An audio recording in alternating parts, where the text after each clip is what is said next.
Ainda sobre as reações alérgicas, né? O que acontece? Às vezes o paciente apresentou uma reação alérgica, aí a gente pensa, nossa, agora ele não vai poder receber o sangue mais. Não, tá?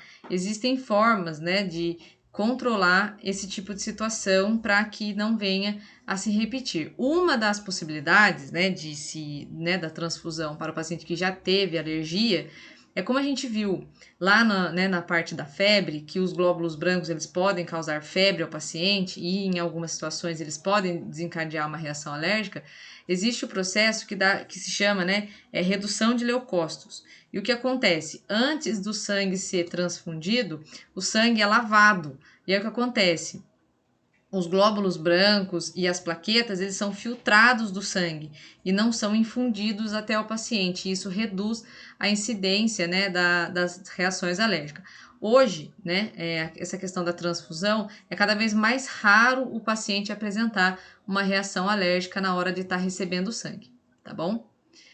Sobrecarga hídrica, né? O que seria isso? Os receptores, né, de transfusões podem acabar recebendo mais líquido do que o corpo pode processar com facilidade.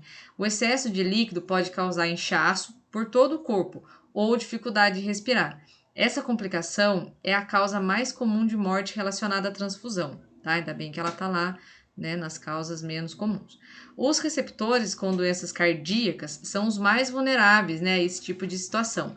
A gente já comentou em outras aulas que quando eu tenho paciente, né, com problema renal, problema cardíaco, entre outros, eu preciso ficar atento com relação a essa parte da questão hídrica, né? A gente falou sobre isso na aula de balanço hídrico. Por esse motivo, as transfusões deles são administradas mais lentamente e eles são cuidadosamente monitorados, tá? Existem casos de pacientes que têm esse tipo de situação que recebem administração de diuréticos, tá? Para facilitar aí a eliminação dos líquidos, ok? E essa aqui, gente, é a doença do enxerto contra o hospedeiro.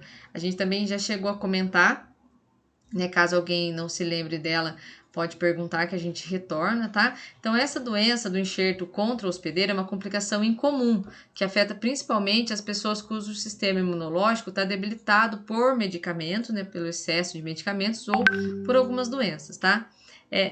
Nesse caso, o glóbulo branco doado, que é no caso o enxerto, ele vai atacar o receptor que é o hospedeiro. Então, enquanto, né, na reação alérgica é o organismo que está estranhando quem está recebendo, nesse caso aqui é o glóbulo branco doado que ataca o seu receptor, tá bom? Os sintomas incluem febre, erupções cutâneas, pressão arterial baixa, baixa contagem de células sanguíneas, destruição do tecido e pode ocasionar também choque. Essas reações podem ser fatais, tá? Então, só, né, da gente ver a palavra choque ali, a gente já fica meio esperto. Contudo, a doença do enxerto contra o hospedeiro pode ser eliminada, dando à pessoa com sistema imunológico debilitado glóbulos vermelhos e plaquetas tratadas com radiação. É uma alternativa, tá, para que esse indivíduo possa vir a receber a transfusão que é necessária. E a gente já volta para conversar a respeito, tá, da leucocitose e da neutrofilia, tá bom? É outro assunto, outra patologia, tá bom?